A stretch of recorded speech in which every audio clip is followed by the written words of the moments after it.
नमस्कार दोस्तों, मैं वैभव अंशराज आपको स्वागत करता हूं तक्षक ट्यूटोरियल के ऑनलाइन चैनल पे। दोस्तों, हम लोग 12th क्लास की बात कर रहे थे। पहले चैप्टर के एकदम क्लोजिंग एंड पे हम लोग पहुंच चुके हैं। ठीक है, गॉस की प्रमेय के उपयोग में मैंने आपको पहला उपयोग भी पढ़ाया था कि किसी भी अनंत लंबाई वाले एक समान रूप से आवेशित चालक तार के कारण वैद्युत क्षेत्र निकालना हो तो हम क्या कर सकते हैं। ठीक है, खैर, और ये हमारा दूसरा उपयोग है। ठीक है, इसको मैं यहाँ पे, ये हेडिंग नंबर 2 है।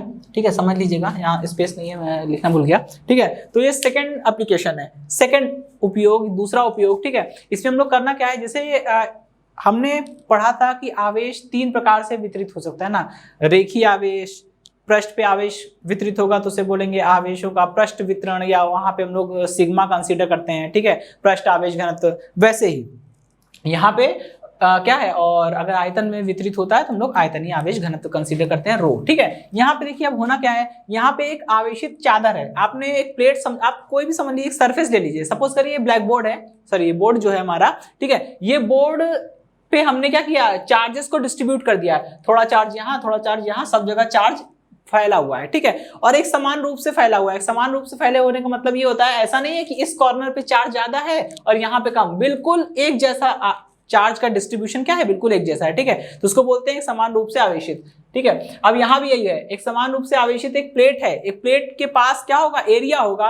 प्लेट के पास एरिया होगा, वॉल्यूम तो होगा नहीं। ठीक है, जैसे आप इस बोर्ड को ही देख लीजिए, बोर्ड में क्या है, लेंथ है, ब्रेथ है, हाइट नहीं है। ठीक है, तो ओनली 2 डायमेंशन है यहाँ पे, तो इसलिए इसको हम लोग 2D बोलते हैं। इसके पास केवल एरिया होगा। ठीक है, हमको क्या करना है, इस एरिया, इस प्लेट के कारण किसी दूरी है ना, किसी भी दूरी पर हमें इलेक्ट्रिक फील्ड की कैलकुलेशन करनी है। इसके लिए हम क्या करेंगे, सबसे पहला काम, किसी भी पॉइंट पर इलेक्ट्रिक फील्ड की कैलकुलेशन करने के लिए हमको करना क्या होता है, हमको केवल और केवल सबसे पहला काम एक सही, एक करेक्ट गॉसियन सरफेस को सिलेक्ट करना होता है। ठीक है, एक गॉसियन पृष्ठ का चुनाव करना होता है। अब गॉसियन पृष्ठ ऐसा होना चाहिए कि वो निकाय को कवर कर सके। ठीक है, लेकिन निकाय को कवर कर लेने मात्र से कोई भी पृष्ठ गॉसियन पृष्ठ नहीं हो जाएगा, क्योंकि सबसे पहले आप किसी भी एक पृष्ठ का चुनाव करिए।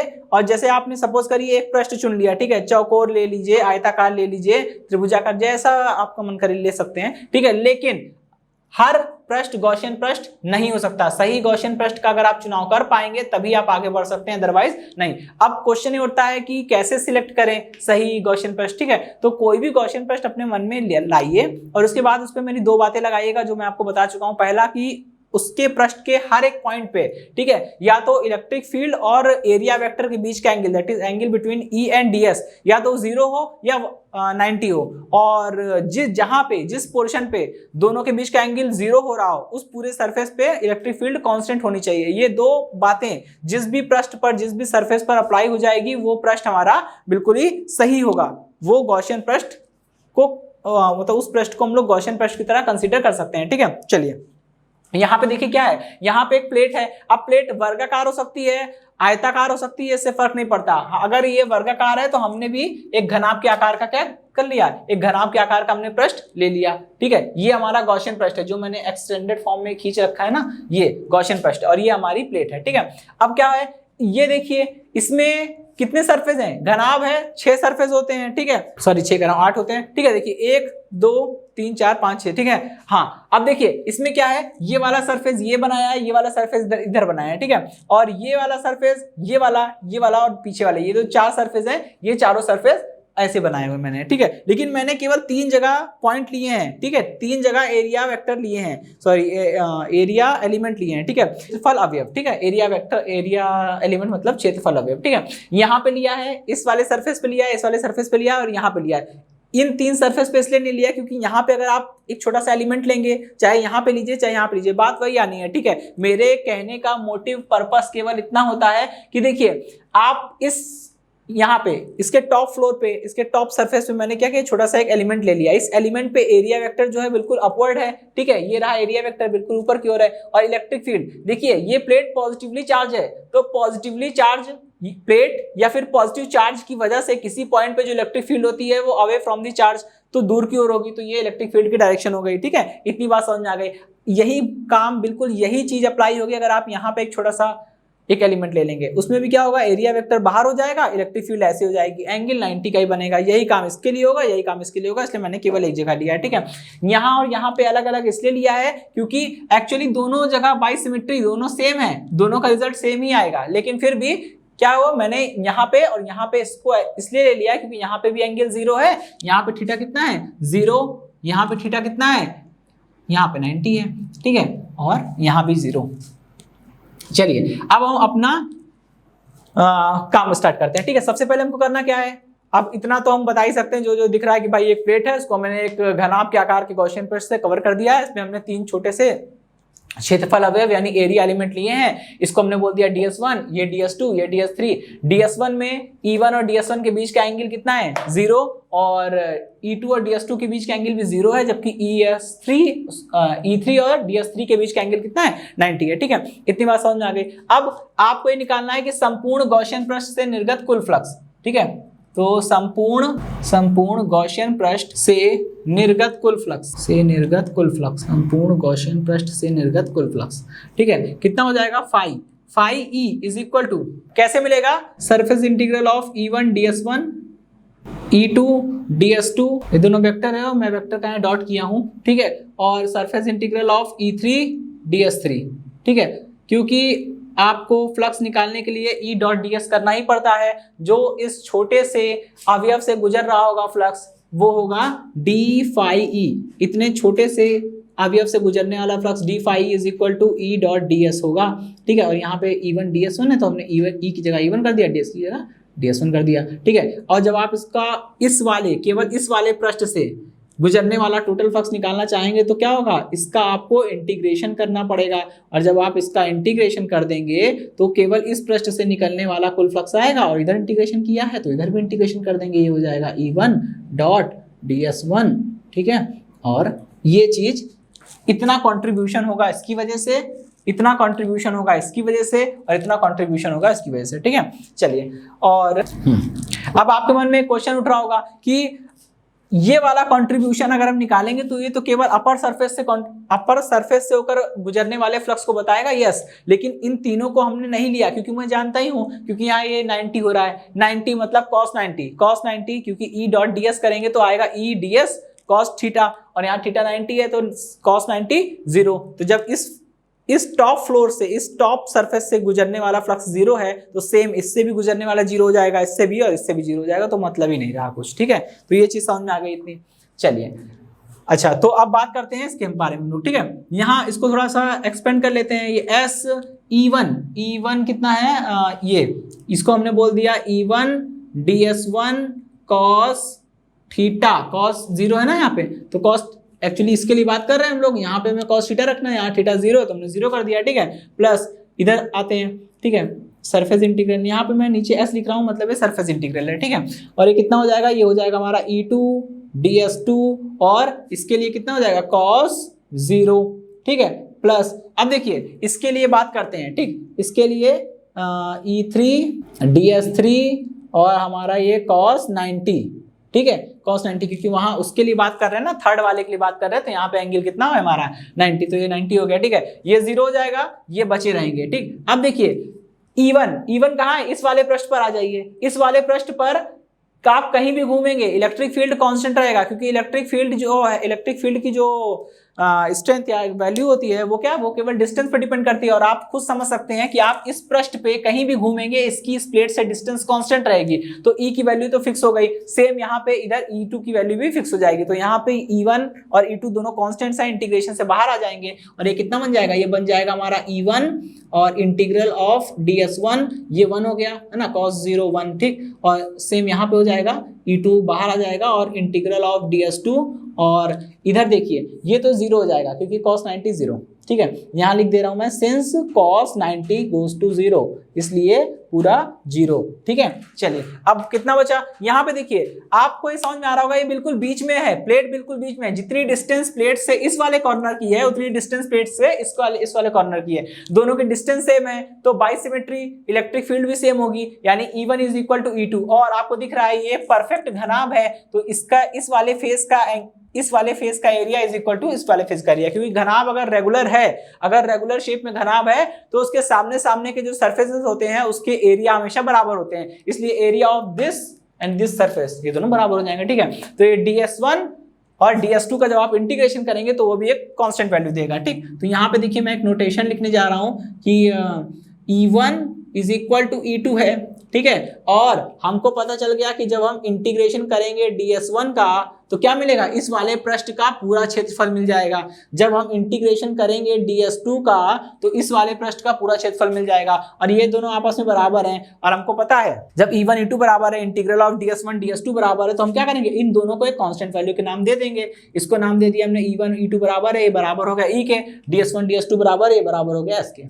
ठीक है, यहाँ पुट कर दीजिए जरा। ठीक, रखिए जरा, ये हो गया phi E is equal to, ये हो गया E इंटू A या E इंटू S, चलिए मैं A मान लेता हूँ। ठीक है, क्योंकि ज्यादातर किताबों में आपको A मिलेगा, तो नोटेशन का ही है फर्क, ऐसा कुछ नहीं है। ठीक है, तो यहाँ पे इसकी जगह रख दिया E, इसकी जगह रख दिया A, इतना आ गया। ठीक है, प्लस इसकी जगह रख दिया E, इसकी जगह रख दिया A, इतना आ गया, ये तो जीरो ही है। तो टोटल phi E बराबर कितना आया, phi E बराबर आ गया E into A, equation number 1। ठीक है, अब हम क्या करेंगे, अब हम लगाएंगे गॉस लॉ, तो लिखेंगे गॉस के नियम के अनुसार। चलिए गॉस की प्रमेय अप्लाई करिए। ठीक है, गॉस की प्रमेय कहती है कि किसी भी गॉसियन पृष्ठ से गुजरने वाला कुल फ्लक्स जो होता है वो पृष्ठ के द्वारा घेरे गए आवेश और निर्वात की वैद्युतशीलता के अनुपात के बराबर होता है। चलिए इतनी चीज समझ में आ गई। ठीक है, अब ये बताइए इस पूरे पृष्ठ के द्वारा घेरा गया कुल आवेश कितना होगा।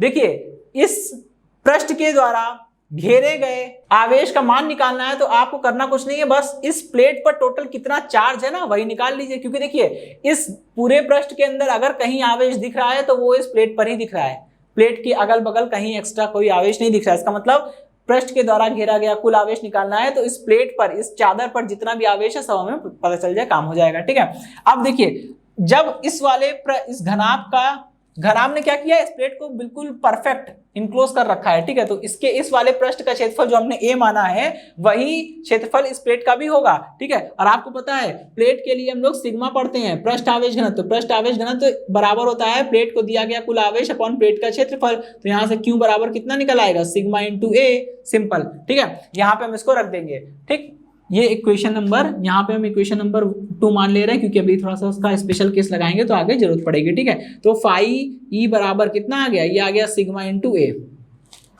ठीक है, और अपॉन में एप्सिलॉन नॉट। इक्वेशन नंबर हो गई हमारी 2, सॉरी 2 तो बन चुकी है तो इसको 3 मान लेते हैं। ठीक है, 2 बन चुकी है, इसको 3 मान लेते हैं। चलिए अब करना क्या है, समीकरण 1 जो है वो पृष्ठ से गुजरने वाले कुल फ्लक्स को बता रही है, समीकरण 3 भी पृष्ठ से गुजरने वाले कुल फ्लक्स को बता रही है। तो समीकरण 1 और 3 की तुलना कर लीजिए। ठीक है, समीकरण 1 और 3 की तुलना करिए। समीकरण 1 कितना हो जाएगा, ये हो जाएगा E इंटू A, और 2 टाइम्स होगा 2E into A is equal to sigma into A upon में एप्सिलॉन नॉट। देखिए A से A कटेगा, A से A कटेगा और कितना आएगा, E इज इक्वल टू आ जाएगा सिग्मा अपॉन में 2 एप्सिलॉन नॉट। ठीक है, देखिए ये याद रखिएगा, नेक्स्ट चैप्टर में जब हम लोग संधारित्र के बारे में पढ़ेंगे उसकी धारिता निकालने के लिए हम डायरेक्ट ये फॉर्मूला अप्लाई कर देंगे और आपको समझना होगा कि ये कहां से आया। ठीक है, ये तो अच्छा इसके बारे में बात हो गई। ठीक है, लेकिन ये जो हमने निकाला है ना, ये एक समान रूप से आवेशित पतली समतल चादर के कारण है। ठीक है, यहाँ पे देखिए 2 केस बनते हैं। अगर आप इसे सदिश रूप में लिखना चाहें तो क्या करेंगे, E is equal to sigma upon epsilon naught, 2 epsilon naught. ठीक है, अब देखिए अगर E यहाँ पे वेक्टर है तो यहाँ भी कोई वेक्टर क्वांटिटी होनी चाहिए, लेकिन आपको पता है सिग्मा ये सब कुछ वेक्टर है ही नहीं, तो करना क्या पड़ेगा आपको। ठीक है, ध्यान दीजिए जरा, आपको पता होगा कि सिग्मा एक सदिश राशि होती है। ठीक है, और ठीक, क्योंकि एरिया सदिश राशि होती है इसलिए। ठीक, यानी एन कैप की दिशा में इलेक्ट्रिक फील्ड की डायरेक्शन होगी।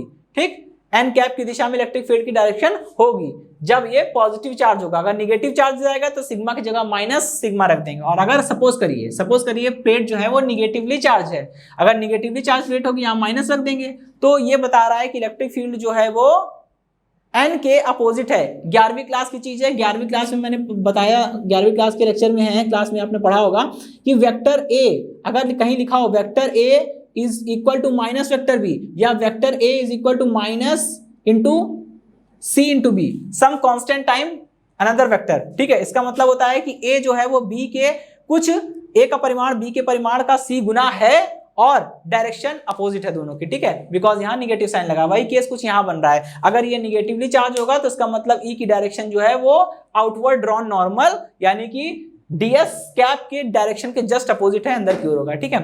वो तो डिपेंड करता है कि आपका केस कैसा है, आप किसके बारे में बात कर रहे हैं। चलिए अब हम बात करेंगे, इसी में एक छोटा सा केस लगा देते हैं, केस स्पेशल केस लेके मैं काम चला देता हूँ, ठीक है।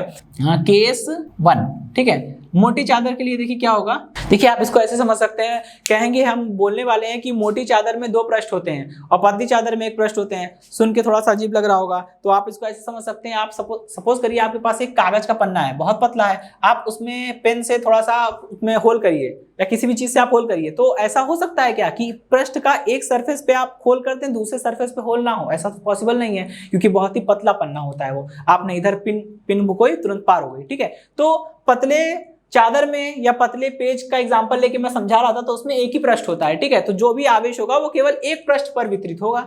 लेकिन मोटी चादर में क्या होता है, अब मोटी चादर की बात कर रहा हूं, सपोज करिए कार्डबोर्ड दफ्ती ले लीजिए कोई, ठीक है। दफ्ती पे ऐसा हो सकता है कि आपने उस पे पिन को पिंच किया, तो पिन ने क्या किया, केवल एक सरफेस को पेनिट्रेट किया, दूसरी सरफेस पे पेनिट्रेट करके वो बाहर नहीं आई, क्योंकि वो मोटी है, वो थिक है, ठीक है। ये चीज समझिएगा, वहां पे 2 पृष्ठ होते हैं, तो बस यही चीज है। अगर आप मोटी चादर को आवेश दे रहे हो ना, तो उसके दोनों पृष्ठों पर आवेश आ जाएगा, इस साइड भी और इस साइड भी। तो अब ट्विस्ट ये आएगा कहानी में कि जब आप गॉस की प्रमेय अप्लाई करेंगे, तो गॉस की प्रमेय कहती है कि गॉसियन पृष्ठ के द्वारा घेरा गया कुल आवेश, ठीक है। तो गॉसियन पृष्ठ के द्वारा घेरा गया कुल आवेश, गॉस की प्रमेय में लगा रहा हूं यहाँ पे, ठीक है, यहाँ लिख दूंगा मैं, गॉस की प्रमेय के अनुसार, गॉस की प्रमेय के अनुसार यहाँ लगा दीजिए, तो कितना होगा, phi E is equal to Q मतलब टोटल चार्ज। टोटल चार्ज कैसे मिलेगा, दोनों पृष्ठों का टोटल चार्ज निकाल लीजिए, तो टोटल चार्ज एक पृष्ठ पर कितना चार्ज है, सिग्मा इंटू ए, तो दोनों पृष्ठ पर कितना चार्ज होगा, 2 into sigma into A, 2 sigma A, ठीक है। अपॉन में epsilon naught as it is लिखा रहेगा। इक्वेशन नंबर 3 बन चुकी है, इसको इक्वेशन नंबर 4 मान लेते हैं, स्पेशल केस लगा रहे हैं, आगे इक्वेशन नंबर इसको 5 मान लेंगे। अब देखिए, मोटी चादर के लिए गुजरने वाला कुल फ्लक्स इतना है, और यहाँ इक्वेशन नंबर 1 कह रही है कि मोटी चादर हो चाहे पतली चादर हो, गुजरने वाला कुल फ्लक्स इतना है, दोनों को बराबर कर दीजिए, तो लिखेंगे समीकरण 1 व समीकरण 5 की तुलना करने पर ये हो गया 2 into E into A is equal to 2 sigma A upon में एप्सिलॉन नॉट। देखिए 2 से 2 जाएगा, ए से ए जाएगा, यहां से रिजल्ट कितना निकल के आएगा, ये निकल के आएगा E is equal to sigma upon epsilon naught. तो चलिए इसके बारे में इतनी चीज समझ आ गई, और अगर आप इसको सदिश रूप में लिखना चाहते हैं तो वही काम करना होगा, ठीक है। यहाँ पे साइड में एन कैप लिख के यहाँ वेक्टर लगा सकते हैं, जैसे मैंने इसमें किया हुआ है, ठीक। तो देखिए कहानी में केवल चेंज इतना आया कि जब आपने मोटी पृष्ठ की या मोटे चादर के लिए बात करी तो वहां पे 2 पृष्ठ निकल आए, तो जब आपने गॉस की प्रमेय को अप्लाई किया तो गॉस की प्रमेय कहती है कि गॉसियन पृष्ठ के द्वारा घेरा गया कुल चार्ज निकालिए, टोटल चार्ज निकालिए, ठीक है। तो अगर आपकी सरफेस मोटी है तो आप देखेंगे कि उसके इस पृष्ठ पर भी चार्ज है, इस पृष्ठ पर भी चार्ज है, तो फ्रंट सरफेस पे अगर आप चार्ज निकालेंगे वो आएगा सिग्मा ए, दूसरे सरफेस पे टोटल चार्ज निकालेंगे वो भी आएगा सिग्मा ए, और sigma A plus sigma A is equal to 2 sigma A. तो यहाँ पे बस अंतर इतना आया कि यहाँ पे पतली चादर के लिए सिग्मा ए आया था, मोटी चादर के लिए यहाँ पे 2 सिग्मा ए आ गया, बाकी सब सेम प्रोसीजर है, ठीक है। तो उसको भी समझ लिया, ये स्पेशल केस है, ऐसे लगा के आप इसको भी कर सकते हैं, ठीक है। अगर जैसे मान लीजिए आपको एग्जाम में केवल मोटी चादर पूछेगा तो यहाँ पे डायरेक्ट गॉस की प्रमेय के अनुसार यहाँ पे हम 2 सिग्मा ए लिख के 11 डेरिवेशन लिख के कंटिन्यू कर देंगे, ठीक है। ओके चलिए, गोलीय कोश के कारण, ठीक है। तो थर्ड एप्लीकेशन है एक समान रूप से आवेशित गोलीय कोश के कारण उत्पन्न वैद्युत क्षेत्र, electric field due to a uniformly charged spherical shell. देखिए एक समान रूप से आवेशित, यहां भी हम बात कर रहे हैं एक समान रूप से आवेशित। सपोज करिए ऐसा कोई एक गोला है, ठीक है। अब वो गोला कैसा होना चाहिए, चालक गोला होना चाहिए, ठीक है। एक समान रूप से आवेशित चालकीय गोलीय कोश, चालक गोलीय कोश लिखना बेहतर होगा। कंडक्टिंग स्फेरिकल शेल, यहाँ पे कंडक्टिंग। अब इसका डेरिवेशन भी इंपॉर्टेंट है लेकिन उतना याद नहीं, इस पे क्वेश्चन वगैरह खूब आते हैं, इसके मैंने बोला था ना इससे एप्लीकेशन ज्यादा है तो क्वेश्चंस इंपॉर्टेंट होते हैं। अच्छा अब देखिए यहाँ पे हम क्या करेंगे, सबसे पहले एक स्फेरिकल शेल बनाएंगे। स्फेरिकल शेल है और यानी कि गोला खोखला होगा, ठीक है। और ये चालक है, चालक का मतलब क्या होता है, चालक का मतलब ये होता है आप जितना भी आवेश देंगे वो क्या होगा, वो इसके पूरे पृष्ठ पर एक समान रूप से वितरित हो जाएगा, वो इसके पूरे पृष्ठ पर एक समान रूप से वितरित हो जाएगा, ठीक है। ये हो गया, ये इसकी रेडियस हो गई r। अब हमने क्या किया, हमने पहले इसके कारण, अच्छा हमको करना क्या है, हमको इस गोलीय कोश के केंद्र से, ये इसका सेंटर था। अच्छा यहाँ पे देखिए चालक गोलीय कोश है, एक बात होती है कि पहली बात तो ये गोला खोखला है, ठीक, और दूसरा ऊपर से चालकी है। सपोज करिए अगर ये गोला खोखला ना भी होता, पूरा सॉलिड होता, लेकिन चालकी होता, तो हम क्या करते, हम इसको जैसे ही आवेश देते ये क्या करता, सारा आवेश निकल के पृष्ठ पर आ जाता अपने आप। पृष्ठ पर क्यों आ जाएगा, क्योंकि अगर आवेश अंदर भरे रहेंगे तो आवेश पास पास रहेंगे, और अगर आवेश पास पास रहेंगे तो उनके बीच में प्रतिकर्षण होगा। यहाँ पे पहली बात तो ये खोखला गोला है और ऊपर से चालकी, आप जैसे भी इसको आवेश देंगे सारा आवेश निकल कहाँ आ जाएगा, पृष्ठ पर आ जाएगा। हमने इसको पॉजिटिवली चार्ज माना है, आप इसको निगेटिवली चार्ज भी मान सकते हैं, ठीक है। हमने क्या किया, इस पॉइंट पे एक वेक्टर खींचा, ये है वेक्टर ई, ठीक, और ये है ds, यहाँ पे आपका ये ds, दोनों एक ही डायरेक्शन में है क्योंकि पृष्ठ लिया है। पृष्ठ पर अगर आप ये जान लीजिए, अगर आपने किसी गोले के पृष्ठ पर एक लंब खींचा है ना, तो वो लंब 100% श्योर कहां से गुजरेगा, उसके केंद्र से गुजरेगा। तो बस इस पे लंब खींचेंगे तभी तो क्षेत्रफल सदिश की दिशा पता चलेगी, यानी इस छोटे से क्षेत्रफल अवयव पर क्षेत्रफल सदिश की दिशा इस पे खींचे गए लंब की दिशा में होगी। लंब इस दिशा में है और इस पे इलेक्ट्रिक फील्ड भी इस डायरेक्शन में है, दोनों एक ही दिशा में है। अच्छा, इस डायरेक्शन में क्यों बनाए, क्योंकि पॉजिटिव चार्ज के कारण किसी बिंदु पर वैद्युत क्षेत्र जो होता है वो धनावेश से दूर की ओर होता है, तो देखिए दूर की ओर है, ठीक है। और दोनों के बीच का एंगल कितना है, थीटा इक्वल 0 डिग्री। यहाँ पे देखिए हम 3 केस लगाएंगे, अभी खैर एक ही केस की बात करते हैं। तो सबसे पहले हम लिखेंगे कि गॉसियन पृष्ठ से गुजरने वाला कुल फ्लक्स। पहले हम लोग यहाँ पे 3 केस बनेंगे, हम पहला केस लेते हैं, केस 1। केस 1 में क्या होगा, वाह्य बिंदु की बात करेंगे। वाह्य बिंदु का मतलब होता है किसी एक पॉइंट P, जैसे इस पॉइंट को मैंने P मान लिया, किसी एक पॉइंट P पर ही तो हम इलेक्ट्रिक फील्ड को कैलकुलेट करेंगे। तो जिस पॉइंट पे हम इलेक्ट्रिक फील्ड जिस पॉइंट P पर हम लोग इलेक्ट्रिक फील्ड को कैलकुलेट करते हैं, उस पॉइंट पर हमें गॉसियन पृष्ठ खींचना होता है, मतलब एक ऐसा गॉसियन सरफेस खींचना है जो उस पॉइंट से होकर जाए।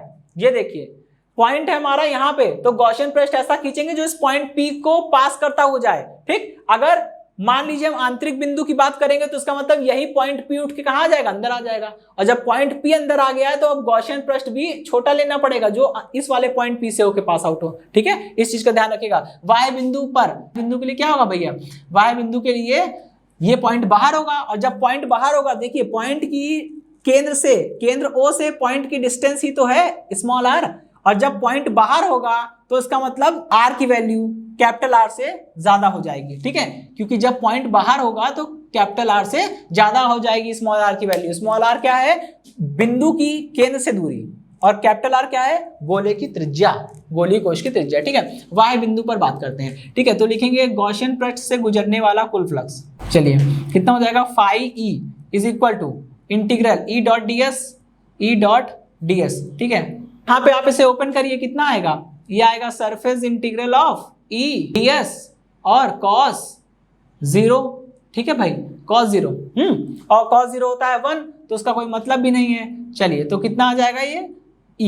और देखिए इस पृष्ठ पर आप कहीं भी घूमेंगे, यहां पर आइए, यहां पर पॉइंट ले लीजिए P को आप यहां पे ले सकते हैं, कोई दिक्कत नहीं है। कहीं भी इस पूरे पृष्ठ पर, इस गॉसियन पृष्ठ जो मैंने डॉटेड लाइन से बनाया है, ये हमारा गॉसियन पृष्ठ है, ठीक है। यहां लिख दे रहा हूं, ये हमारा क्या है, गॉसियन पृष्ठ है, ठीक है। तो गॉसियन पृष्ठ पर आप कहीं भी पॉइंट लेंगे, उसकी केंद्र से दूरी तो बदलेगी नहीं, और जब केंद्र से दूरी नहीं बदल रही है तो इलेक्ट्रिक फील्ड इस पूरे पृष्ठ पर कांस्टेंट रहेगी। वैसे भी मैंने बताया था, अगर आपने कोई गॉसियन पृष्ठ लिया है, उस गॉसियन पृष्ठ के जितने हिस्से पर इलेक्ट्रिक फील्ड और ds के बीच का एंगल 0 है, उस पूरे पृष्ठ पर इलेक्ट्रिक फील्ड कांस्टेंट होनी चाहिए। और यहाँ पे 0 है और यहां पर भी 0 है, कहीं भी पॉइंट लेंगे आप P पॉइंट कहीं भी ले लीजिए, हमेशा E और ds के बीच का एंगल 0 आएगा, इसलिए भी कांस्टेंट होना चाहिए, नहीं तो ये गॉसियन पृष्ठ गलत हो जाएगा, ठीक है। ओके चलिए, अब E कांस्टेंट है तो E क्या करेंगे, E बाहर निकाल लेंगे, अंदर कितना बचेगा, सरफेस इंटीग्रल ऑफ ds, ये तो भाई 1 हो गया, cos 0 1 हो गया, ठीक है।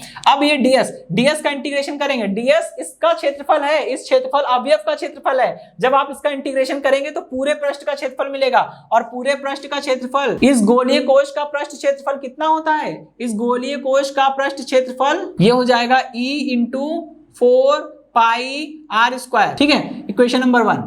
अब क्या करेंगे, अब ये तो हमने इंटीग्रेशन लगा के निकाला कि टोटल कितना फ्लक्स पास आउट होगा। चलिए अब लिखेंगे गॉस की प्रमेय के अनुसार, ठीक है, गॉस की प्रमेय के अनुसार कितना होगा, phi E is equal to Q upon epsilon naught होता है, ठीक है। लेकिन अब यहाँ पे आवेश जो है वो पूरे पृष्ठ पर वितरित हो रहा है, आवेश पृष्ठ पर वितरित हो रहा है, इसका मतलब क्या है, पृष्ठ आवेश घनत्व, पृष्ठ आवेश घनत्व सिग्मा इज इक्वल टू कितना होता है, चार्ज अपॉन में एरिया, एरिया मतलब उस चीज का एरिया जिस पर आवेश है। अब यहाँ पे थोड़ा सा ध्यान रखिएगा, आवेश किस पे है, आवेश गोले पर है, और यहाँ पे अब हम गोले की बात कर रहे हैं, तो यहाँ पे जो एरिया लिया जाएगा वो कितना है, वो क्या होगा, वो गोले का एरिया होगा, और गोले का एरिया कितना है 4 pi capital R square. Gaussian पृष्ठ का एरिया लेना था तो हमने स्मॉल आर का स्क्वायर किया था, ठीक है। यहाँ पे ध्यान रखिएगा, इतनी चीज आ गई, यहाँ से क्यू की वैल्यू निकाल लीजिए, कितना आ जाएगा, ये आ जाएगा 4 pi R square into epsilon naught. अब एक और दो की तुलना करेंगे, समीकरण ये हो जाएगा E into 4 pi R square is equal to, ये कितना हो जाएगा, क्यू अपॉन में एप्सिलॉन नॉट, ठीक है। अब जरा आप यहाँ से आर की वैल्यू निकालिए, सॉरी ई की वैल्यू निकालिए, हमें ई चाहिए ना, ई की वैल्यू निकालेंगे, कितना आएगा, E is equal to 1 upon 4 pi epsilon naught, 4 pi epsilon naught, ठीक है। और कितना आ जाएगा, ये हो जाएगा क्यू अपॉन में आर स्क्वायर, और ये आपका रिजल्ट आ गया, ठीक है, पहला।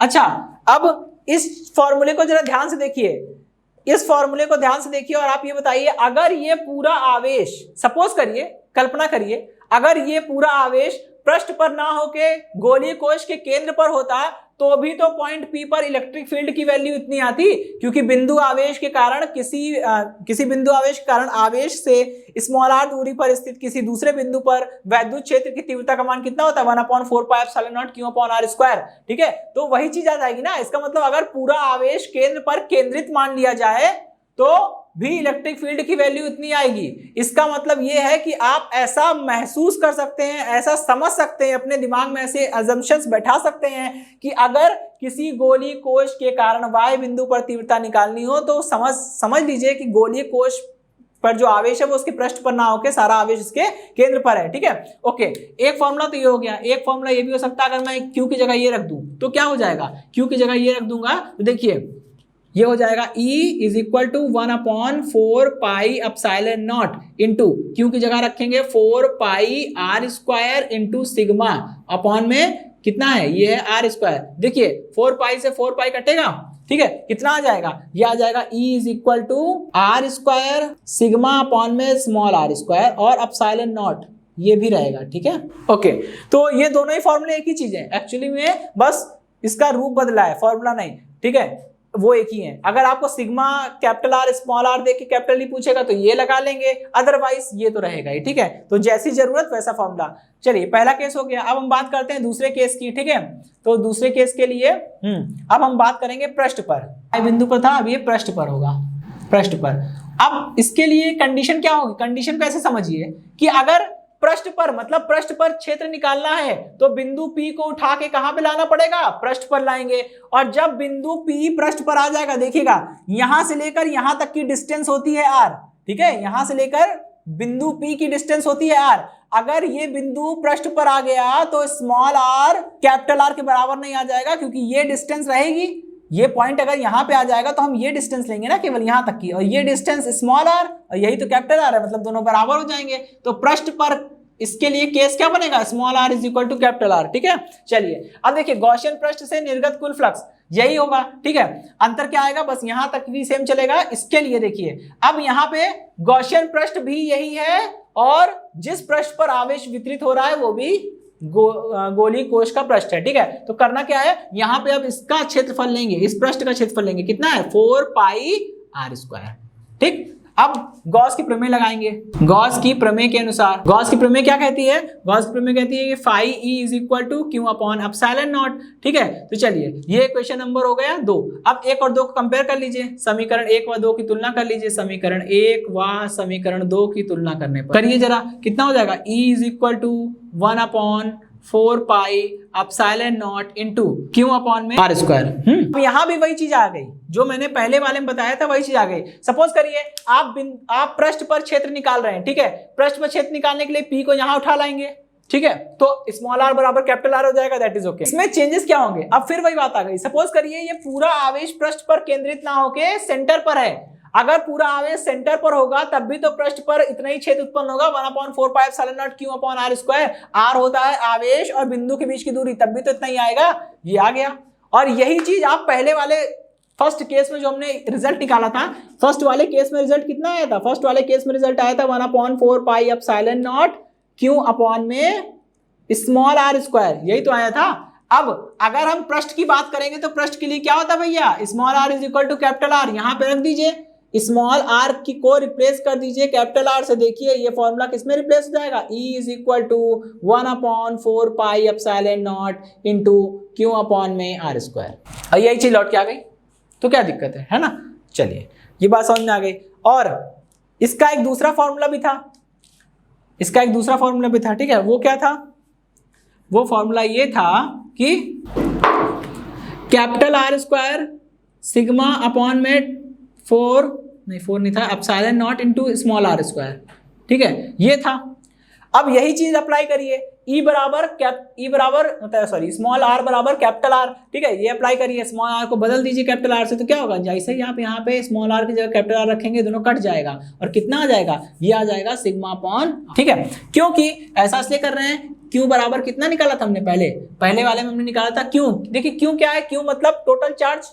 क्यू क्या है? गोलीय पृष्ठ पर टोटल चार्ज, और टोटल चार्ज सिग्मा बराबर कितना होता है? टोटल चार्ज अपॉन में एरिया, एरिया कितना है? गोलीय पृष्ठ का एरिया हो जाएगा 4 पाई इंटू कैपिटल आर का स्क्वायर, ठीक है, क्योंकि त्रिज्या कितनी है इसकी, पृष्ठ की त्रिज्या भैया कितनी है? जब पृष्ठ का क्षेत्रफल निकालना है, गोलीय पृष्ठ का क्षेत्रफल निकालना है, तो गोलीय की त्रिज्या लेंगे ना, तो इसलिए लिया ऐसा, ठीक है। कितना है?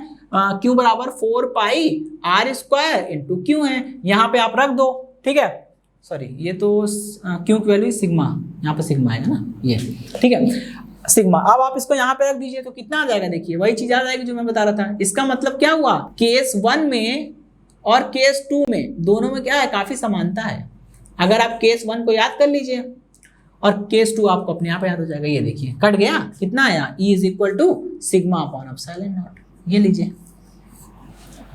और इसमें देखिए इस फॉर्मूले में कहीं पे आर दिख रहा है? नहीं दिख रहा है, ठीक है। इसका मतलब किसी भी गोलीय कोश, किसी भी एक समान रूप से आवेशित गोलीय कोश के कारण पृष्ठ पर तीव्रता कांस्टेंट होती है, और ये फॉर्मूला भी कह रहा है कांस्टेंट है। जरा ध्यान से देखिएगा, 1/4 पाई एप्सिलॉन नॉट तो कांस्टेंट होता ही है, गोले को दिया गया आवेश भी फिक्स हो जाएगा। एक बार आपने उसको आवेश दे दिया तो आप उसको बार बार चेंज तो कर नहीं रहे हो, तो ये भी कांस्टेंट हो गया।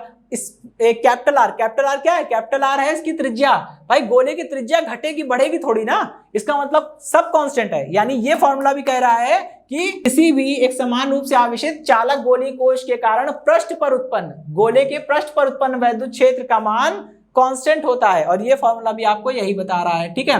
अब हम लोग इंटरेस्टिंग लास्ट केस पर चलते हैं, ठीक है, आंतरिक बिंदु पर। इस गोले के अंदर इलेक्ट्रिक फील्ड कितना है हमको ये जानना है। जब इस गोले के अंदर आपको क्षेत्र जानना है तो क्या करना होगा? पॉइंट पी को उठा के अंदर लाना होगा। पॉइंट पी को उठा के अंदर ले आइए। जब पॉइंट पी को उठा के अंदर ले आएंगे तो क्या होगा? स्मॉल आर की वैल्यू कैपिटल आर से कम हो जाएगी, तो small R will be less than capital R, ठीक है, ओके।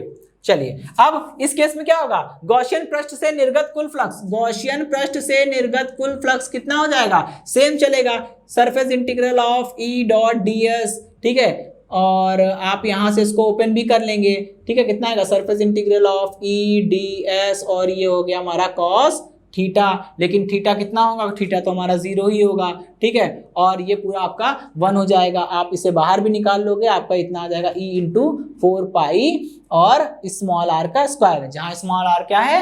जब ये बिंदु अंदर आ जाएगा तो ये गॉसियन पृष्ठ भी अंदर आ जाएगा, और इस गॉसियन पृष्ठ का पृष्ठ क्षेत्रफल हो गया हमारा, ठीक है, इतना आ गया। ये अगला केस है, इसलिए इसके लिए क्वेश्चन नंबर 1, ठीक है। अब गॉस की प्रमेय लगाएंगे। गॉस की प्रमेय के अनुसार, गॉस की प्रमेय से, अब गॉस की प्रमेय से गुजरने वाला कुल फ्लक्स निकालेंगे तो गॉस की प्रमेय कहती है कि किसी भी पृष्ठ से गुजरने वाला कुल फ्लक्स जो होता है वो पृष्ठ के द्वारा घेरा गया आवेश और निर्वात की वैद्युतशीलता के अनुपात के बराबर होता है। लेकिन आप खुद सोचिए, जब ये बिंदु P अंदर आ जाएगा और ये पूरी पृष्ठ सिकुड़ के इसके अंदर आ जाएगी, तो इस पृष्ठ के भीतर घेरा गया आवेश कितना है? 0, क्योंकि सारा आवेश तो पृष्ठ पर है, पृष्ठ के अंदर है ही नहीं। गॉसियन पृष्ठ जब इस पृष्ठ के अंदर आ जाएगी तो गॉसियन पृष्ठ के द्वारा घेरा गया आवेश 0 हो जाएगा, क्योंकि सारा आवेश तो गॉसियन पृष्ठ के बाहर पड़ा हुआ है, उसके अंदर कुछ है ही नहीं। तो जब चार्ज 0 हो जाएगा तो यहां रखेंगे 0 अपॉन में epsilon naught, that means phi E is equal to 0।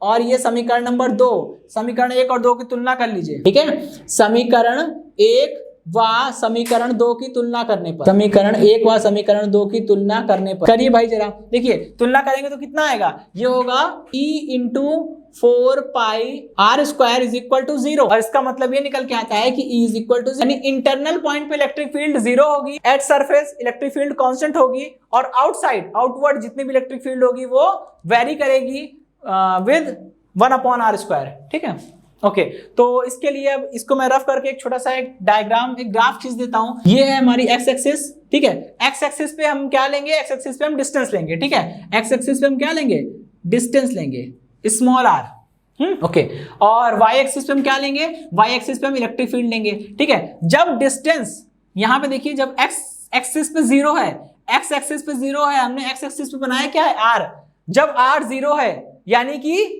हम सेंटर पर हैं, सेंटर को छोड़िए, अगर आप गोलीय पृष्ठ के भीतर किसी भी बिंदु की बात करते हैं ना, तो वहां क्या होता है, वहां पे small r is less than capital R होता है, और सभी इंटरनल पॉइंट्स पे इलेक्ट्रिक फील्ड कितनी हो जाएगी, 0, सभी इंटरनल पॉइंट्स पे इलेक्ट्रिक फील्ड होती है 0। लेकिन जैसे हम पहुंचेंगे R is equal to capital R पे, R is equal to capital R पे इलेक्ट्रिक फील्ड कांस्टेंट हो जाती है, इलेक्ट्रिक फील्ड कांस्टेंट हो जाएगी यहाँ पे, और पृष्ठ पर इलेक्ट्रिक फील्ड कितनी होती है, ये इलेक्ट्रिक फील्ड होती है 1/4 pi epsilon naught into Q upon में r², कैपिटल R², ठीक है। और जब आप इसके स्मॉल r जब कैपिटल R से एक्सीड करेगा, उसके आगे बढ़ेगा, तो इलेक्ट्रिक फील्ड क्या होगी, इलेक्ट्रिक फील्ड जो होगी वो वेरी करना शुरू हो जाएगी। यहाँ पे इलेक्ट्रिक फील्ड वेरी करती है, प्रोपोर्शनल होती है 1/r² के, ठीक है, और यहाँ पे इलेक्ट्रिक फील्ड जो होती है वो फिक्स होती है इतनी, और यहाँ पे electric field E is equal to 0, ठीक है, और यहाँ इस पॉइंट पे इलेक्ट्रिक फील्ड कितनी होती है, E is equal to 1/4 pi epsilon naught Q upon में r², कैपिटल R², ठीक है, ओके। तो ये ग्राफ है, इस ग्राफ को समझ लीजिए, अगर आप इसको ये डेरिवेशन करने के बाद इस ग्राफ को भी बना देते हैं तो एक अच्छा इंपैक्ट पड़ता है और आपको थोड़े अच्छे मार्क्स मिल जाएंगे, ठीक है। ओके दोस्तों, तो आज के सेशन में हमने चैप्टर तो कंप्लीट कर लिया है, नेक्स्ट सेशन में हम लोग मिलेंगे तो वहां पे हम लोग न्यूमेरिकल देखेंगे, ठीक है। और जब तक इसके न्यूमेरिकल पूरे नहीं आते, आप इस चैप्टर को अपना प्रिपेयर हो गया है ऐसा मत समझिएगा, ठीक है। न्यूमेरिकल बहुत इंपॉर्टेंट है, थ्योरी से ज्यादा इंपॉर्टेंट है मैं तो कहूंगा, ठीक है, क्योंकि फिजिक्स पढ़ने का नाम नहीं है, अप्लाई करने का नाम है। अप्लाई करना मतलब जब आप उसे अप्लाई करना सीख जाएंगे ना, तब आप समझिएगा कि सही मायने में आपने फिजिक्स पढ़ी है। तो क्वेश्चंस बहुत जरूरी है। मिलता हूं मैं आपको नेक्स्ट सेशन में नए क्वेश्चन और अच्छे क्वेश्चन के साथ। ओके दोस्तों, तो आज के सेशन में इतना ही, मिलते हैं हम लोग नेक्स्ट सेशन में, धन्यवाद।